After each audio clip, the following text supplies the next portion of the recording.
folks, Sean here, and in this episode, I want to talk to you about what I mean when I say ship at good enough.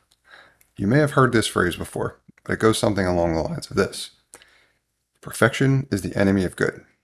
Now, that, I believe, plagues probably the vast majority of B2B SaaS founders. Reason being is because we always want to try to make our product work perfectly for our target market customers. Problem is, most of the time, we don't even know what that is. As in, we're thinking that maybe we need to add this feature, maybe we need to add that feature, and this feature doesn't work quite right yet, or that feature doesn't. You could play this game forever. Before you know it, you're trapped in a months-long, sometimes a years-long battle with yourself about whether or not your product is ready for showtime. Now, that holds a significant number of B2B SaaS founders back. And what I'm here to tell you today is that this is not the most important thing you should be worried about, pretty much ever. As in, if you're worried about whether or not you feel like your product is perfect yet, chances are you're already there and have been there for a while. Right?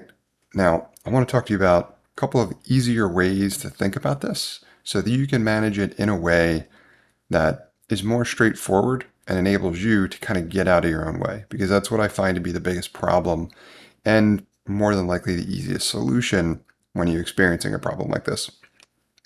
First and foremost, keep your product simple, right? Focus on a specific problem that you need to solve for a specific target market buyer and solve that. But solve it as simply as you possibly can. As in, and I love this guy, I use this phrase all the time. It's from, I think, the original Iron Man movie. He's talking about shipping his first prototype of the suit that he's building. And he says, skip the spinning rims, we're on the clock. I think of that all the time because what he's talking about is we're on a timeline here. Like, we're on a budget. We need to get this thing out. And as such, we're going to skip a couple of steps, right? In that case, judgment call for sure, because you can be flying around in it. More than likely what you're building will hopefully not potentially put anyone at danger or at risk. If so, then there's different rules for you. So let me clarify that up front. But if you're talking about B2B SaaS application that helps people, professionals with their typical daily routine or whatever, then more than likely you don't need to go as far as you think you do.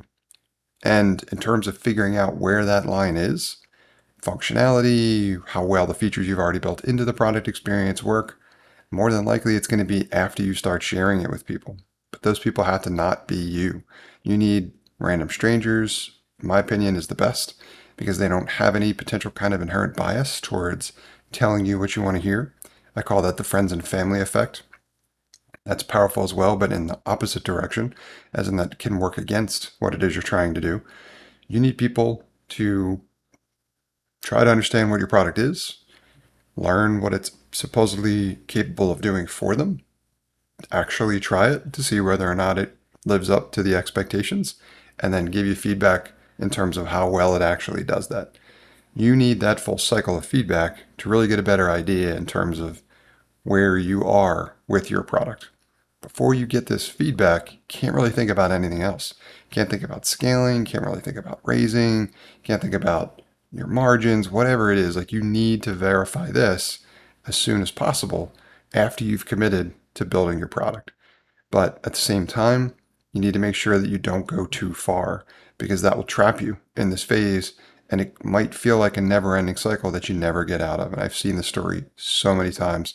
It's just as painful every time I read it because I myself went through it the first time I built a software product. So I like to say ship at 75%, get it out there, start getting feedback, and then based on what you're going to learn, that will influence where you need to go from there.